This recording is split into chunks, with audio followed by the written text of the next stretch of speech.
오늘은 종말이 가까워지고 있습니다 라는 제목으로 하나님의 말씀 전하도록 하겠습니다. 어느덧 2015년도를 시작한 지가 엊그제 같은데 이제 한 달도 채 남지 않았습니다. 마지막이다 이렇게 생각하면 늘 아쉬움이 남고요. 더 잘할 걸 이런 생각이 듭니다. 마찬가지로 우리 인생에도 마지막 때가 다가오고 있습니다. 이러한 마지막이 되었을 때 우리에게는 어떤 일이 일어날까요? 예수님께서는 이 세상에 오셔서 그 공생애를 시작하면서 첫 번째로 외치셨던 말씀이 회개하라 천국이 가까웠느니라 라는 말씀입니다. 이 선포는 예수 그리스도께서 왜 이 땅에 오셨는지에 대한 자신의 사명에 대한 사명 선언문입니다. 회개하라는 말씀은 자신이 심판하실 것이므로 회개하라라는 선언입니다. 두 번째로 천국이 가까웠느니라 라는 말씀은 자신이 구원할 것이므로 나를 믿고 구원을 받으라라는 말씀인 것이죠. 그렇기 때문에 요한복음 3장 18절은 그를 믿는 자는 심판을 받지 아니하는 것이요 믿지 아니하는 자는 하나님의 독생자의 이름을 믿지 아니하므로 벌써 심판을 받은 것이니라 라고 말씀합니다. 그렇습니다. 예수님은 이 세상을 심판하시고 또 구원하시기 위해서 이 땅에 오셨습니다. 이것이 첫 번째 이 땅에 2000년 전에 아기 예수로 태어나셔서 우리에게 오신 예수님의 사명이었습니다. 그런데 이 예수님께서는 십자가에서 죽으시고 그리고 부활하사 우리의 그 모든 죄를 사해 주시고 우리에게 영생의 소망을 주시는 구원의 사역을 완성하신 이후에 다시금 하늘로 올라가셨습니다. 그러면서 약속하셨어요. 다시 오시겠다. 예수님 다시 오실 것입니다. 믿습니까? 왜냐하면 이 세상을 완전히 심판하시고 또 완전히 구원하시기 위해서 예수님은 다시 오실 것입니다. 이처럼 예수님이 다시 오시는 날이 이 세상의 끝입니다. 그 세상의 종말은 예수님이 다시 오심으로 임하는 것입니다. 지금 우리가 예수님을 믿는 이유는 바로 이 종말, 이 세상 끝날에 우리가 심판을 받지 아니하고 구원받기 위함입니다. 하지만 세상의 끝날만 종말이 아닙니다. 우리에겐 개인적인 종말이 있습니다. 그것은 바로 죽음입니다. 죽음은 모든 것이 끝이 나는 것입니다. 물론 내가 죽는다고 세상이 끝나는 것은 아닙니다. 내가 죽은 이후에도 이 세상은 계속해서 있을 것입니다. 그러나 죽은 자에게는 이 세상이 계속 있는 것이 아무 의미가 없다는 것이죠. 마치 죽은 자에게는 세상이 끝난 것이나 다를 바가 없습니다. 그래서 죽음은 세상이 끝나는 것과 같은 것입니다. 특히 이러한 죽음이 두려운 이유는 죽음 이후에는 구원의 기회가 없기 때문입니다. 구원받기 위해서는 예수님을 믿어야 하는데 이 예수님을 믿고 구원받을 수 있는 기회는 살아있을 동안뿐이라는 것입니다. 죽음 이후에는 심판이 있을 뿐이라고 히브리서 9장 27절은 말씀합니다. 이 심판 이후에는 다시금 구원받을 기회가 없습니다. 그래서 죽음이 무서운 것이죠. 이러한 개인적인 종말인 죽음에도 두 가지가 있어요. 첫 번째는 육체적 죽음입니다. 육체적 죽음은 영혼과 육체가 분리되는 것이죠. 그래서 영혼이 이 세상을 떠나는 것입니다. 그래서 죽음은 세상을 떠나는 것이다 라고 사람들이 표현하는 것이죠. 즉 영혼이 육체와 분리되어서 믿는 자의 영혼은 천국 가고요. 믿지 않는 자의 영혼은 지옥에 가 있습니다. 그래서 부활의 날에 다시 부활하여 완전히 심판을 받고 그래서 믿는 자의 영혼은 부활한 몸을 입고 천국에서 영생을 누리고 그리고 믿지 않는 자의 영혼은 다시 부활하여 지옥에 떨어져 영원토록 고통받는 것입니다. 이렇게 영혼과 육체가 분리되어서 영혼은 천국에 가든지 지옥에 가든지 그리고 그 육체는 땅에 묻혀 흙으로 돌아가는 것, 이것이 바로 육체적인 죽음입니다. 또 두 번째 죽음이 있습니다. 영적인 죽음입니다. 곧 믿지 않는 자가 지옥에 떨어져 영원히 고통하는 것, 이게 두 번째 죽음이에요. 이것을 영원한 죽음이라고 말합니다. 하지만 사실 죽는 게 아니죠. 영원히 사는 것입니다. 그래서 지옥에 떨어져서 영원토록 고통받는 것이죠. 그러니까 차라리 죽으면 더 좋은데 죽지도 못하니까 죽는 것보다 더 고통스러운 그 괴로움을 당하는 것, 이것이 바로 지옥에 떨어져 영원한 고통을 당하는 두 번째 죽음, 영적 죽음인 것입니다. 이러한 두 가지 죽음, 곧 육체적인 죽음이나 그리고 영적인 죽음, 영원한 죽음, 이 이후에는 구원의 길이 없습니다. 육체적인 죽음을 죽은 이후에도 예수 믿을 기회가 없을 뿐만 아니라 영적인 죽음을 죽어서 그 영혼이 지옥에 떨어진 자에게는 다시금 예수님을 믿고 천국에 갈 수 있는 기회가 없다는 것입니다. 이것을 잘 보여주는 것이 바로 예수님께서 말씀하신 부자와 나사로의 이야기입니다. 지옥에 떨어진 부자는 천국에 들어간 나사로를 부러워합니다. 그리고 그를 품에 안고 있는 베드로에게 자신을 천국에 들어가게 해달라고 부탁하지 않습니다. 왜요? 천국 갈 수 없으니까. 또한 그의 그 목마름을 해결하기 위해서 나사로의 손끝에 물 한 방울 찍어서 자기의 혀를 서늘하게 해달라고 부탁을 하지만 베드로가 단호하게 이렇게 말합니다. 천국과 지옥 사이에는 큰 구렁이 있어서, 큰 공간이 있어서 이것을 넘어서 천국에서 지옥으로 갈 수도 없고 지옥에서 천국으로 갈 수도 없다라고 말합니다. 이처럼 천국과 지옥에 사람이 죽어서 그 영혼이 간 이후에는 다시금 천국에 간 영혼이 지옥에 갈 수도 없고 지옥에 간 영혼이 천국에 갈 수도 없는 것입니다. 그러자 부자는 이 세상에 자기의 형제 5이 남아있는데 이 나사로를 다시 살려서 좀 보내서 그 형제에게 가서 증언하여 나처럼 이렇게 고통받는 지옥에 오지 않도록 해달라고 그렇게 베드로에게 부탁을 합니다. 그러자 베드로가 말합니다. 모세와 선지자가 이미 말씀하신 대로 그 증언한 예수 그리스도를 믿지 않으면 죽은 자가 다시 살아나서 이야기한다 할지라도 믿지 않을 것이다. 이렇게 이야기하면서 오직 복음을 듣고 예수 그리스도를 믿어야지만 구원을 받을 수 있다라고 말을 합니다. 이 이야기를 통해서 우리가 알 수 있는 것이 무엇입니까? 살아있을 때 예수 믿어야 합니다. 육체의 죽음을 죽어 그 영혼이 천국과 지옥으로 간 다음에는 다시는 구원의 기회가 없습니다. 그러므로 사람의 죽음이, 개인적인 죽음이 그 개인에게는 곧 종말이 되는 것입니다. 우리에게는 이러한 개인적인 종말 이외에도 또 다른 종말이 하나 있습니다. 그것은 정말로 세상이 끝나는 것입니다. 하나님은 인간이 죄를 범함으로 인해 이 세상을 심판하실 계획을 세우십니다. 그래서 1차 심판을 하시죠. 노아 시대 때 홍수로 모든 인류를 다 멸하십니다. 오직 노아와 그 가족만을 구원하셔서 그들을 통해 민족을 만드시고 그리고 인류를 번창하게 하셔서 다시금 그들을 사랑하십니다.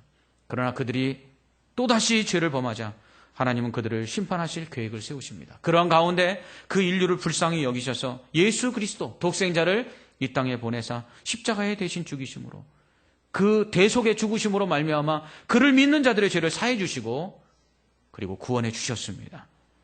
하지만 그렇다고 해서 하나님의 심판이 완전히 없어진 것은 아닙니다. 하나님은 이렇게 예수 그리스도를 통해서 다시 인류를 구원하셨지만 그러나 그 예수 그리스도를 다시 보내주셔서 이 세상을 심판하실 것입니다. 왜냐하면 하나님은 공의의 하나님이시기 때문입니다. 하나님은 인류가 죄 가운데서 하나님이 원하시는 뜻을 이루지 못하며 불순종하는 가운데 결국 심판받아 죽을 것을 불쌍히 여기셨습니다. 그래서 예수 그리스도를 통해서 그 죄 가운데 건져내 주시고 그리고 다시는 죄 없는 세상에서 그렇게 평강을 누리며 살도록 하나님 계획하셨습니다. 그래서 하나님께서 원하신 것은 바로 새 하늘과 새 땅으로 지칭되는 죄 없는 세상, 완전히 거룩한 세상, 하나님의 말씀에 순종하며 하나님이 주시는 은혜와 복을 누리는 정말 낙원과 같은 그 천국을 이 땅에 임하게 하시기로 결정하셨습니다. 그래서 그 새하늘과 새 땅이 곧 천국이 이 땅에 임하도록 하시기 위해서 이 이전 세상은 하나님께서 심판하여 진멸하시기로 계획하신 것입니다. 그렇기 때문에 예수님께서 다시 오시는 것입니다. 그러므로 예수님의 재림의 의미는 첫째로 심판입니다. 주님께서 다시 오셔서 천하 모든 만국 사람들을 불러 모을 것입니다. 그래서 믿는 자들은 양으로, 믿지 않는 자들은 염소로 분류하여서 양은 천국에, 염소는 지옥에 들어가게 할 것입니다. 마치 추수하는 날에 알곡과 가라지를 동시에 걷어들여서 알곡은 곡간 안에 들이고 그리고 가라지는 아궁이에 던져 넣듯이 마지막 심판할 날에 주님 오셔서 그렇게 믿는 자들은 천국에, 믿지 않는 자들은 지옥에 던져 넣으실 것입니다. 이것이 또한 완전한 구원입니다. 예수님이 재림하심으로 그동안 믿음을 가지고 이 땅에서 모진 환난과 고난을 견뎌내면서 그 믿음을 지킨 자들을 결국 천국에 들어가 영생을 누리며 그렇게 그리스도와 함께 왕노릇하게 하실 것입니다. 이것이 믿는 자가 얻게 될 주님의 재림으로 인한 완전한 구원의 의미입니다. 이렇게 예수님의 재림 때 결국은 하나님의 나라가 도래합니다. 그 하나님의 나라는 곧 천국이요, 그것은 믿음을 지킨 자들에 대한 보상입니다. 믿음을 지키기 위해 가난했던 자들이 부유해지고, 믿음을 지키기 위해 병들었던 자들이 건강해지며, 믿음을 지키기 위해 죽었던 자들이 다시 살아나는 믿음에 대한 보상으로서의 천국이 주님의 재림과 함께 이 땅에 임하게 될 것입니다. 그곳에서 믿음을 지킨 자들이 영원히 죽지 않는 가운데 더 이상 고통도 없고 슬픔도 없고 눈물도 없는 그곳에서 영원한 안식을 누리며 그리스도와 함께 왕노릇하게 될 것입니다. 이것이 구원의 복입니다. 이렇게 세상을 심판하시고 믿는 자들을 구원하시기 위해서 주님이 오시는 그 재림의 날엔 부활이 있을 것입니다. 믿는 자는 부활하여 신령한 몸을 입고 천국에 들어가서 질병도 없고 고통도 없는 가운데 그 신령한 몸을 입고 영원토록 그리스도와 함께 천국에서 왕노릇하게 될 것입니다. 마찬가지로 불신자들도 부활할 것입니다. 그들도 동일하게 부활의 몸을 입을 것입니다.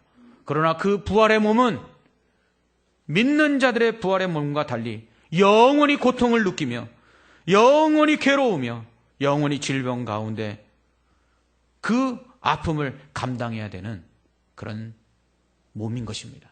그렇기 때문에 부활의 날에 믿는 자나 믿지 않는 자나 다 같이 부활하여 믿는 자는 천국에 들어가 영생을 누리고 믿지 않는 자는 심판을 받아 지옥에 들어가 영원히 고통당하게 될 것입니다. 이렇게 예수님은 세상을 심판하시고 믿는 자들을 구원하시기 위해 반드시 오실 것입니다. 믿으십니까? 그러나 그날은 아무도 알 수 없습니다. 오직 성부 하나님 외에는 아는 자가 없습니다. 정작 다시 오실 예수님도 모르신다고 말씀합니다. 천사도 모른다고 말합니다.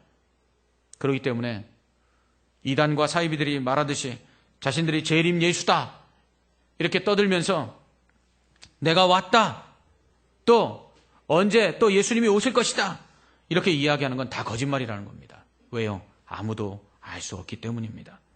그렇기 때문에 예수님의 재림을 준비해야 됩니다.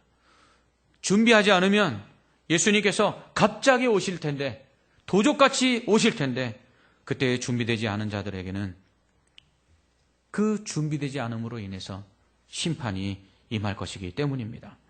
그렇다면 예수님의 재림을 우리는 어떻게 기다려야 될까요? 첫째로 예수 믿어야 합니다.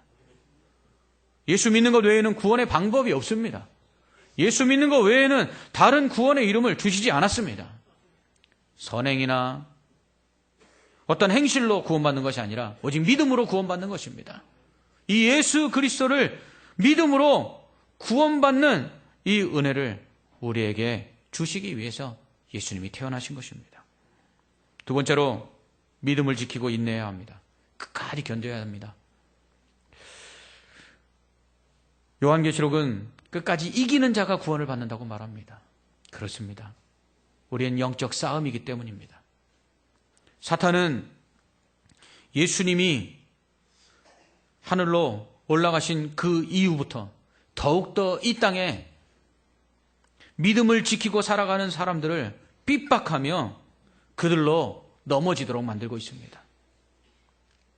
이러한 영적 전쟁에서 우리가 싸워 이겨야 합니다. 모든 사탄의 시험을 이기고 환난 속에서도 믿음을 지켜야 합니다. 구원에는 대가가 지불돼야 합니다. 그것이 십자가입니다. 그 십자가를 지고 가야 멸류관을 받을 수 있습니다. 그러므로 주님이 다시 오시는 날에 주님이 주시는 그 면류관 쓰고 영원토록 왕노릇할 그 천국에 들어가기 위해서는 우리는 환난과 고난 가운데 믿음을 지키고 그 믿음을 끝까지 믿음으로 끝까지 견뎌내야 하는 것입니다. 또한 주님의 재림을 기다리는 자는 깨어 있어야 합니다. 주님이 언제 올지 모르잖아요. 도둑이 언제 올지 모르기 때문에 주인이 깨어 있어야 하듯이, 그러면 그 도둑을 맞지 않듯이 주님이 다시 오신 날에 깨어 있지 않으면 결국은 주님으로 인해서 심판을 받는다고 말씀하고 있습니다. 그렇다면 우리는 어떻게 깨어 있어야 할까요? 첫째로 방탕하지 말아야 합니다. 죄짓고 세상과 구별됨 없이 그렇게 살아서는 안 됩니다. 예수님이 다시 오셨는데 세상 가운데 믿는 자들이 있는데 이게 믿는 자인지 믿지 않는 자인지 어떻게 구별이 안 된다면 어떻게 구원하실 수 있겠습니까? 알곡과 가라지를 추수하는 날에 걷어들였는데 이게 알곡인지 가라지인지 구별이 안 되면 어찌 알곡과 가라지를 구별하여 알곡은 곳간에 가라지는 아궁이에 던질 수 있겠습니까? 그러므로 우리는 세월을 아끼고 게으르지 아니하며 오직 이 세상 가운데 거룩한 삶을 살아야 합니다. 이것이 빛과 소금의 삶입니다. 우리가 빛과 소금의 삶을 살아서 세상 가운데 죄악으로 어두워진 세상에 선한 빛을 비춰서 하나님께 영광을 돌리고, 그리고 이 살맛 나지 않는 세상 가운데 사랑으로서 이 세상을 살맛 나게 하는 것, 그것이 바로 예수 믿는 사람의 할 일이라는 것입니다. 온갖 불의와 불법을 행하는 가운데 선을 행하고 정의를 행함으로써 이 세상 가운데 바른 삶의 기준을 가지고 살아가는 것, 그래서 사람들에게 소망이 되고 희망이 되는 것, 이것이 바로 예수 믿는 사람이 깨어서 예수님의 재림을 준비하는 자세라는 것입니다. 또한 주신 사명을 감당해야 합니다. 예수님 마지막에 오시는 날에 주인이 마치 종들에게 맡기고 간 것을 계산하듯이 우리와 계산하실 것입니다. 얼마나 우리로 하나님이 주신 사명을 잘 감당했는지, 세상에서 아버지로서, 어머니로서, 또 우리의 직장 속에서, 그리고 이웃과의 관계 속에서 얼마나 하나님께서 기뻐하시는 모습으로 살았는지, 또 교회에서 우리가 받은 직분을 얼마나 잘 감당하고 또 몸된 교회를 얼마나 잘 세워나갔는지, 또 얼마나 복음을 전하며 그 사명을 충성되이 감당했는지 다시 계산하실 것입니다. 이것을 위해서 우리는 사명을 감당하며 주님 오시는 날에 칭찬받을 충성된 일꾼으로 살아가야 합니다. 이것이 주님의 재림을 준비하는 성도의 바른 자세입니다. 이제 이 세상은 마지막을 향해 달려가고 있습니다. 그것을 알 수 있는 증거들이 있습니다. 주님이 언제 오실지 확실한 날짜는 모르지만, 그러나 주님이 다시 오신다라는 그 감을 잡을 수 있는 증거들이 분명히 있다고 예수님 말씀하십니다. 예수님의 재림의 때가 가까우면 이러한 증거들이 나타난다고 마태복음 24장과 마가복음 13장, 누가복음 21장에서 동일하게 말씀하고 있습니다. 말세의 증거들은 첫 번째로 적그리스도의 출현입니다. 적그리스도라는 것은 그리스도를 대적하는 자들입니다. 자칭 그리스도라 말하는 자들입니다. 그러나 이들은 구원하는 자가 아니요 사람들을 미혹하여 죄악 가운데 거하게 해서 결국은 멸망하도록 만드는 적그리스도입니다. 어떤 목사님이 그러시더라고요. 북한이 왜 한국을 이렇게 침략하지 못하는 줄 아느냐고. 왜냐하면 한국에는 하나님이 너무 많으시기 때문이다. 이렇게 얘기하셨어요. 한국에는 지금 공식적으로 성부 하나님이 한 20분 계시고요. 성자 예수님이 한 50분 계십니다. 그리고 다수의 성령님들이 계십니다. 이러한 적그리스도들이 교회를 파괴하고 그리고 믿는 성도들을 믿음에서 떠나가게 만들 것입니다. 또한 난리와 난리의 소문이 처처해서 들릴 것입니다. 전쟁과 기근, 지진 이런 것들이 일어나고요. 그리고 세계 도처에서 폭설, 홍수, 가뭄 등과 같은 기상이변과 지진, 쓰나미 등과 같은 이러한 난리들이 일어나게 되는데, 이것은 말세의 증거일 뿐만 아니라 주님께서는 단지 재난의 시작에 불과하다 이렇게 말씀하고 있습니다. 또한 말세의 증거로서는 믿음으로 인한 핍박이 있을 것이라는 것입니다.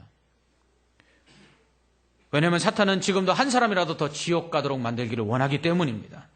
그래서 계속해서 사탄은 예수 믿는 사람들을 공격하지요. 이것이 예수 믿는 사람들이 믿음을 지키기 위해서 치러야 될 대가입니다. 환난과 고난이 있습니다. 과거 기독교 역사 속에서 믿음을 지키기 위한 순교의 피를 흘린 사람들이 있었습니다. 이러한 순교의 피 위에 오늘날의 교회가 세워져 있는 것입니다. 그러므로 믿음을 지킨다는 것은 피의 대가를 지불해야 한다는 것입니다. 이것이 십자가입니다.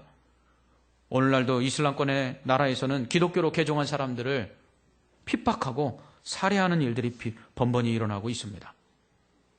얼마 전에 이집트에서 기독교인과 결혼한 그 여자가 있는데 이 여자를 삼촌이 친여동생을 죽여서 살해하는 일이 며칠 전에 일어났습니다. 지금도 믿음을 지키기 위한 이 싸움이 계속되고 있고 믿음으로 인한 고난이 계속되고 있습니다. 주님이 오셔서 저 마귀 사탄을 무저갱이에 집어넣기까지는 이러한 믿음으로 인한 핍박과 환난이 계속될 것입니다. 이러한 가운데 우리는 믿음을 지켜야 하는 것입니다. 또한 말세의 징조는 거짓 선지자들이 많이 일어나서 사람을 미혹해 하는 것입니다. 오히려 거짓 선지자들 통해 큰 표적과 기사가 일어날 것이라고 말씀합니다. 거짓 선지자인지 아닌지를 분별하기 위해서는 그들의 능력을 보는 것이 아니라, 그들이 일으키는 기적을 보는 것이 아니라, 그들이 전하는 그 메시지가 정말 성경의 말씀과 일치하는지 그들의 말을 듣고 분별할 수 있어야 합니다. 또한 불법이 성행할 것입니다. 사람들이 점점 악해지는 것입니다. 사람들이 악해지면 사람들이 이렇게 이야기하죠. 세상 말세다고. 그렇습니다. 사람들이 지금 점점 악해져 갑니다. 인면수심의 시대입니다. 부모를 자식이 죽이는 폐륜의 시대입니다. 이미 양심이 썩어져서 양심이 없는, 양심을 잃어버린 사람들이 이 세상에 가득 차가고 있습니다. 이것이 말세의 징조라는 것입니다. 또한 사랑이 식을 것입니다. 디모데후서 3장 1절로 4절에서는 너는 이것을 알라. 말세에 고통하는 때가 이르리니 자기를 사랑하며 돈을 사랑하며 자랑하며 교만하며 비방하며 부모를 거역하며 감사하지 아니하며 거룩하지 아니하며 무정하며 원통함을 풀지 아니하며 모함하며 절제하지 못하며 사나우며 선한 것을 좋아하지 아니하며 배신하며 조급하며 자만하며 쾌락을 사랑하기를 하나님 사랑하는 것보다 더할 것이라고 말합니다. 나만 아니면 된다는 이기주의가 얼마나 팽배해 있습니까? 미움과 질투와 시기가 사랑보다 더 강하여서 오늘날 학교에서는 왕따가, 또 사회 속에서는 외로움을 견디지 못하여 스스로 목숨을 끊는 일들이 속출하고 있습니다. 복음이 땅끝까지 전파될 것입니다. 마지막 때가 되면 이 복음이 모든 세상 사람들에게 증거가 될 것입니다. 왜요? 한 영혼이라도 더 구원하시기 위해서입니다. 그래서 예수님은 온 세상 사람들에게 복음이 증거된 다음에야 비로소 끝이 올 것이라고 말씀하고 있습니다. 그러므로 아직 기회가 있는 것입니다. 또한 멸망에 가증한 것이 거룩한 곳에 선 것을 보게 될 것이라고 말씀합니다. 멸망에 가증한 것은 우상입니다. 거룩한 곳은 성전입니다. 성전에 우상이 선다라는 것입니다. 그러나 이 예수님의 예언은 이미 성취되어 있습니다. 여러분들이 예루살렘에 혹시 성지순례를 갈 기회가 되신다면 여러분이 제일 가보고 싶은 것은 아마 예루살렘 성전이 있었던 터일 것입니다. 지금은 그 성전이 다 무너져서 성전의 흔적만 남아있는데요. 안타깝게도 지금 그 예루살렘 성전터 위에는 이슬람의 사원인 아락사 모스크가 세워져 있다는 것입니다. 여러분들이 하나님께 제사를 드리고 거룩한 하나님의 보좌인 그 법궤가 놓여있던 그 자리에 지금 우상 앞에 절하고 있는 무슬림들의 모습을 보게 된다는 것입니다. 뿐만 아니라 이 예언은 오늘날 교회들이 무너지고 교회 안에 우상 숭배가 팽배해질 것을 의미하고 있습니다. 하나님을 섬기기보다 나 자신이 복받기 위해서, 하나님께서 주신 그 사명을 감당하기보다 내 자녀가 잘 되기를 위해서 신앙생활하는 기복신앙, 이러한 가운데 말씀은 사라지고 오직 복만이 남아있는 교회로 전락하여 뭐든지 잘 되면 그것이 복이요, 그것이 안 되고 환난이나 고난이 있으면 그 가운데 또 다른 하나님의 뜻을 발견하기보다는 하나님을 원망하는 모습들, 이러한 모습들이 바로 예수님의 예언의 말씀이라는 것입니다. 또한 해가 어두워지고 달이 빛을 내지 않으며 별들이 하늘에서 떨어질 것입니다. 과학자들은 이야기합니다. 이제 얼마 지나지 않으면 태양이 더 이상 폭발하지 않을 것이랍니다. 그렇게 되면 달도 그 빛을 잃을 것이고요, 그로 인해서 그 태양의 그 인력이 상실됨으로 말미암아 별들이 공전 주기를 잃어버리고 궤도를 이탈하여 땅에 떨어지는 것처럼 별들이 사라지게 될 것이라고 이야기합니다. 과학자들이 이렇게 이야기하듯이 예수님의 이 예언은 곧 이루어질 것입니다. 그로 인해서 이 땅이 사라지고 하나님의 새하늘과 새 땅이 임하게 될 것입니다. 이렇게 마지막 징조가 나타날 때 예수님 다시 오십니다. 어떻게 해요? 구름 타고 천사장의 나팔소리와 큰 능력과 영광 가운데 임하실 것입니다. 이는 모든 사람이 다 보게 될 것입니다. 그러므로 마지막 주님의 재림은 모든 사람이 알게 될 것입니다. 2000년 전에 예수님께서 아기 예수로 태어나실 때에는 동방박사라든가 그리고 목자들 외에는 아는 사람들이 없었어요. 그러나 마지막 주님이 오시는 이 재림의 때에는 모든 사람이 보는 가운데 천사들의 호의를 받으며 구름 타고 영광 중에 큰 능력으로 예수님이 임하실 것입니다. 오늘날 자신이 재림 예수라고 주장하는 이단과 사이비의 교제들의 말에 현혹될 필요가 없는 것은 그들은 가짜들이기 때문입니다. 왜냐하면 그들이 진짜 재림 예수라면 제가 알아야 합니다. 제가 뭐 대단한 사람이 아니라 분명 예수님의 재림의 때는 저를 비롯한 모든 사람이 어린아이부터 노년에 이르기까지 모든 인류가 다 그 예수님의 재림을 보게 될 것이기 때문입니다. 그리고 그때 예수님이 재림하실 때 천사들이 모든 만민들을 다 불러 모을 것입니다. 그래서 그곳에서 심판이 이루어질 것입니다. 양과 염소로, 알곡과 가라지로 구분하여 믿지 않는 자들은 지옥에, 믿는 자들은 천국에 들여보내시는 이러한 완전한 하나님의 심판이 예수 그리스도를 통해서 이루어질 것입니다. 그러므로 자신들이 재림 예수다라고 외치는 이단의 교주들, 또 사이비의 교주들의 말에 현혹될 필요가 없는 것은 그들이 정말 재림 예수라면 이 세상은 끝나야 하는 것입니다. 그렇기 때문에 그들은 거짓말을 합니다. 어떻게 해요? 내가 심판하러 이 세상을 왔지만 인간들을 불쌍히 여겨서 내가 잠시 심판을 유보하고 있다, 이렇게 거짓말을 합니다.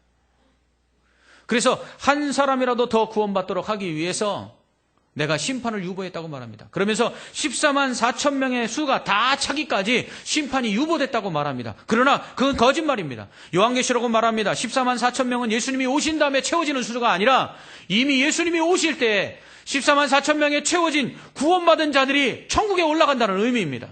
그러므로 예수님이 재림하셔서 구원받을 자들이 모여지는 것이 아니라 예수님을 믿는 자들이 예수님이 재림하실 때에 구원을 받아 천국에 가는 것입니다.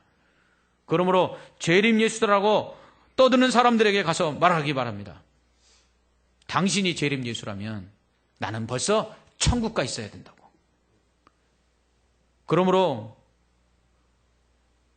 우리는 이 예수님의 이 재림을 기다리면서 이 종말의 때가 가까워지는 이 여러 가지 증거들 가운데 우리는 오직 믿음을 지켜야 합니다. 이 믿음만 있으면 두려워할 필요가 없습니다. 이 믿음만 있으면 세상에 환란이 일어나고 질병이 일어나고 지진이 일어나고 그리고 전쟁이 일어나도 내가 오늘 당장 죽는다 할지라도 두려워할 필요가 없는 것은 구원받기 때문입니다.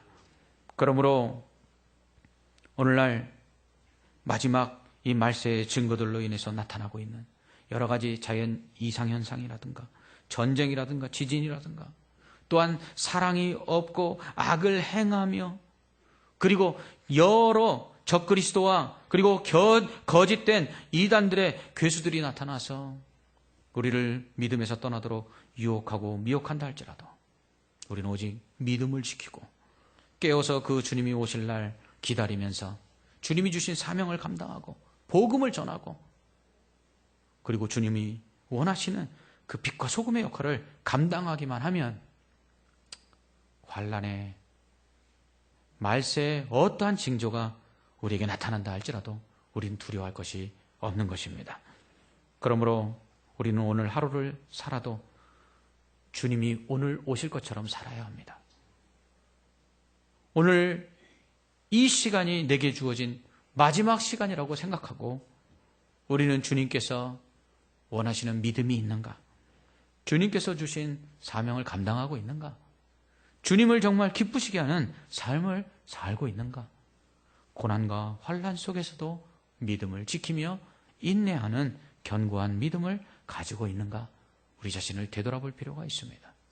또한 더 나아가서 마지막 주님이 다시 오시는 날에 새 하늘과 새 땅, 천국으로 이 땅 가운데 임하게 하시는 날에 우리가 받을 그 상급과 그 보상과 그 회복을 소망하는 가운데 오늘 이 땅에서 주어진 환난과 고난, 믿음을 지키기 위한 싸움에서 날마다 인내하며 승리함으로 주님 오시는 날에 큰 상급 받고 면류관 쓰고 천국에서 왕노릇하게 되는 저와 성도님들 되시기를 주님의 이름으로 축원합니다. 기도하겠습니다.